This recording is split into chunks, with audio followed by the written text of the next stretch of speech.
Hello everyone, my name is Daniel and I'm just a casual sim racer.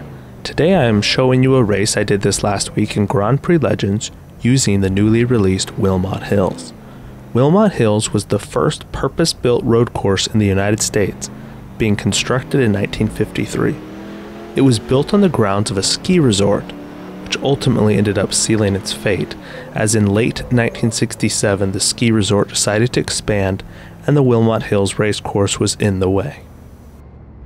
Today I'm driving the Chaparral 2D, which was constructed by Jim Hall and Hap Sharp for the 1966 season.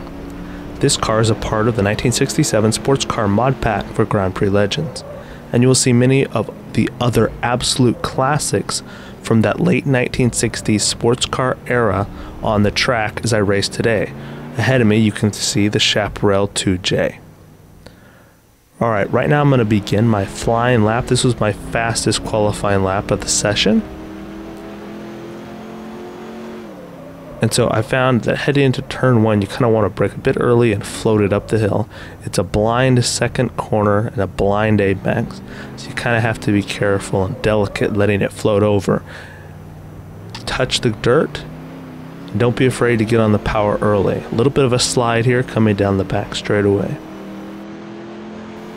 The final corner tightens up on you, so you have to be careful. I send it in here pretty deep, make sure I get the power down, and that's a lap around Wilmot Hills. It's a very short track, around 3/4 of a mile. However, it was still very popular for its day because of the fact that it was really the very first dedicated road course in the United States. Of course, there had been airport racetracks and things like that, but nothing purpose-built from scratch in the United States up until this time. By 1967, other tracks had been released, such as Road America and things like that. So its heyday, where it was really almost alone. The Willow Springs was also built in 1953. So from 1953 to about 1955, at least in its area, in the middle of the Midwest, it was kind of the dominant scene for racing.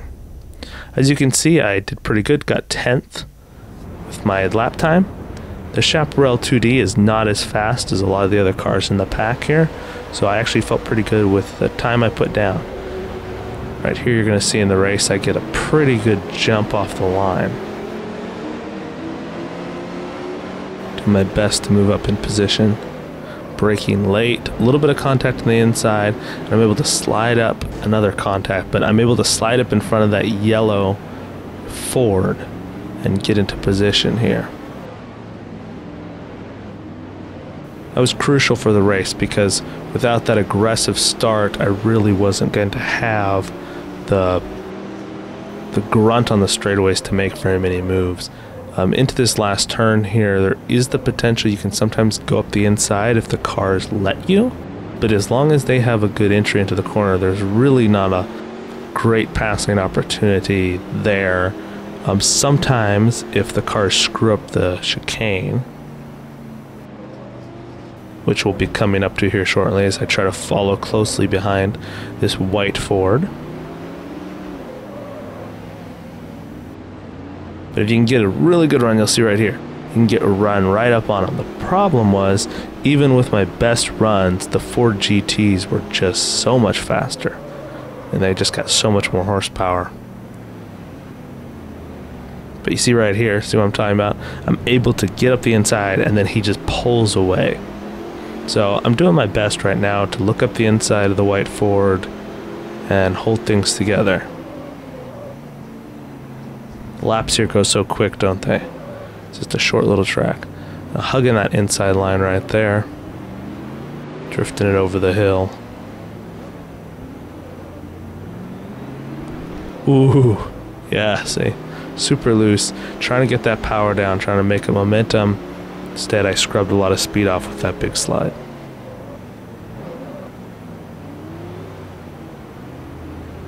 Being careful. Probably lost my chance to overtake.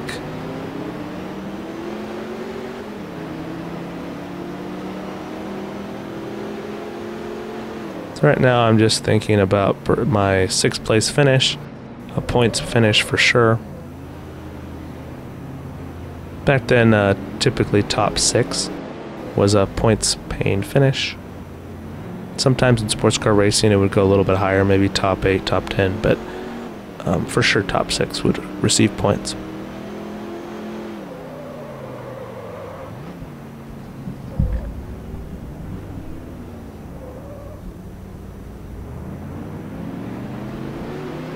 A little bit of a clear track. We still got the yellow Ford right on our tail every single lap right now.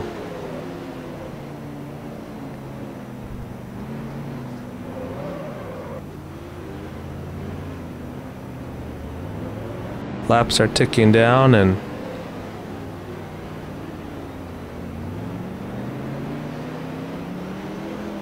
the gap ahead of us is definitely not closing at this point.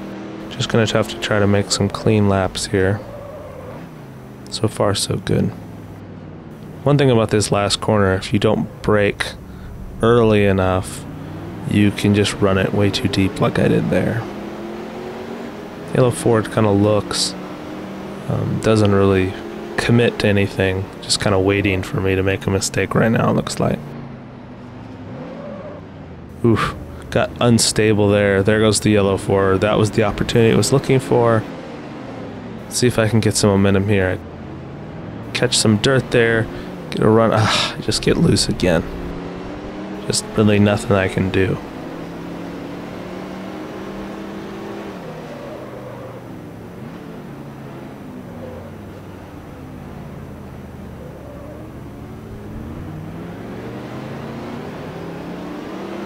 Alright, so this is the last lap. Gonna have to have a really fast lap if I want a shot. Good corner. Really good there. Braking early. Get my tire in the dirt. Power down early. Don't lose it too much. A good little, just a little bit of a slide. Braking late. Oh, I think it's too late. Too late in the corner. I'm sliding. I'm off into the grass. Oh, and there goes the red Ford.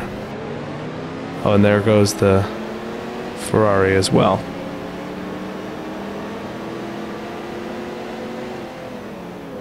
Well, that was a bit unfortunate.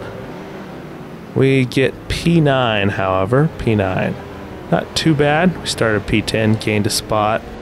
Mostly based off the great start, and then lost a couple positions through the course of the race.